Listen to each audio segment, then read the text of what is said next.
10 गो दीपक एक ही दिन जला लो। समझ में आवता बतिया? 10 गो दिया एक के दिन, जौना समय में नारी दीपक जलावे वाली ना रहेली तो उस टाइम में आपको दीपक नहीं जलाना है।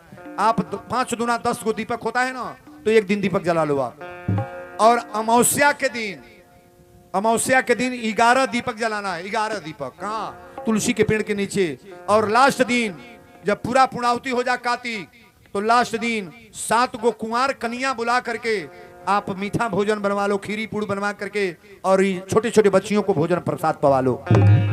माता जी की कृपा हुई कि जीवन में आपका कभी विधवा नहीं होगी। अच्छा, तब अगला कार्तिक से के दिया जरा से कला हाथ उठाइएगा। हाथ उठाओ, हाथ उठा बरिया रे का हो तो हलो कना उठी। हाँ, कौने देश रहे लोग तालिब जा बरिया रे।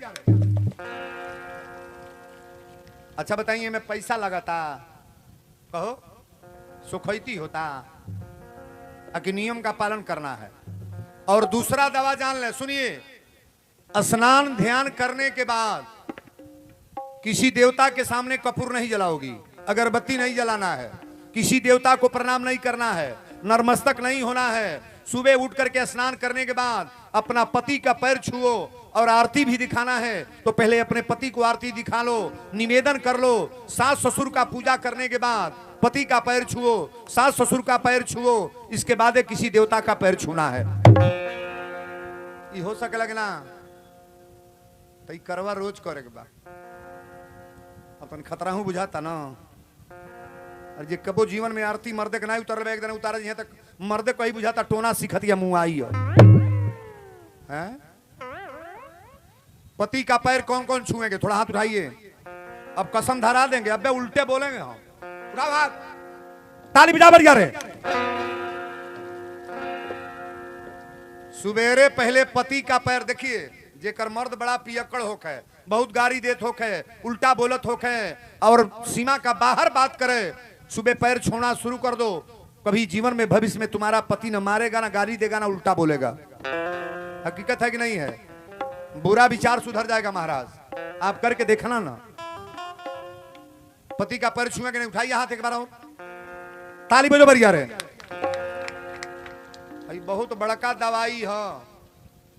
अब तीसरा दवाई बताओ तानी। सिन्होरा से सिंदूर कौन कौन लगाते हैं? सिन्होरा उठे वे लोग हथवा 2 4 10 10 15 जन सिन्होरा में से जो लगाओ तो इतने बताओ। और डिबिया ना ही बाजारी वाला। अच्छा, बिया कैसे भइल बा? डिबिया से सिन्होरा से।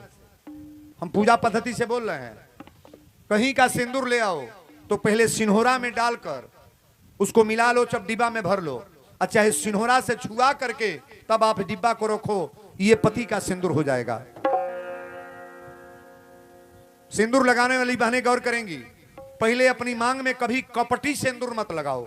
कपटी समझ रहे हैं? चाहे बार बब काट झाड़, चाहे तेरे नाम झाड़, चाहे हनी सिंह बना, जौन मॉडल करे तो कर। सिंदूर कभी मांग में डालो तो कपटी नहीं, कम नहीं। ये अभी या भल तो या पूरा सिंदूर पड़ा है कि नहीं? नहीं पड़ा है। अरे आप लोग सिंदूर कैसे डालती हैं कि वो देख ही ना लगी सिंदूर पड़ल बा। पूरा मांग सिंदूर लगाना चाहिए कि हाफ मांग? पूरी मांग, चाहे टेढ़ी फाड़ो चाहे सोझी मांग फाड़ो, मैं मना नहीं करूंगा, लेकिन मांग में भरपूर सिंदूर डालने का प्रयास करो। आप पूजा पद्धति से मैं बोल रहा हूं।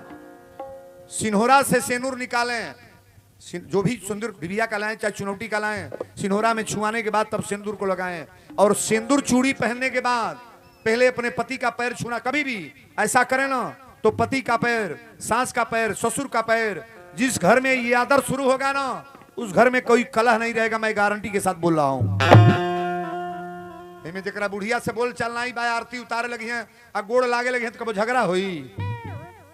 में तो हमारा बुझाता केहू से टून फून हो या नहीं, बुझे वाला तो भीतर है बुझाता कि बाबा नगदा थाती धैला, आज तो मान के लोहा नहीं बा। 3 बात बता दे, चौथा सुन लो। माता जी को सिंदूर जब मनौती माने ना, चाहे 1.25 किलो चाहे 1.25 पाव, तो ये सिंदूर माई के मांग में लगाने के बाद ये सिंदूर अपने भी मांग में डालना चाहिए। ये प्रसाद है। सिंदूर लगाने के बाद हाथ कभी झाड़ना नहीं चाहिए। ये प्रसाद अपने भी मांग में लगाया करो।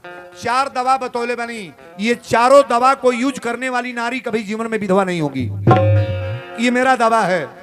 सब लोग हाथ उठा ले, जकरे मांग में सिंदूर बताओ। हे दुर्गा महारानी, हे हनुमान जी, कब्बो जीवन में सिंदूर में खतरा ना होके, अपनी पति के रोग बीमारी ना होके, जय जय रहे। ताली बजा बर यार।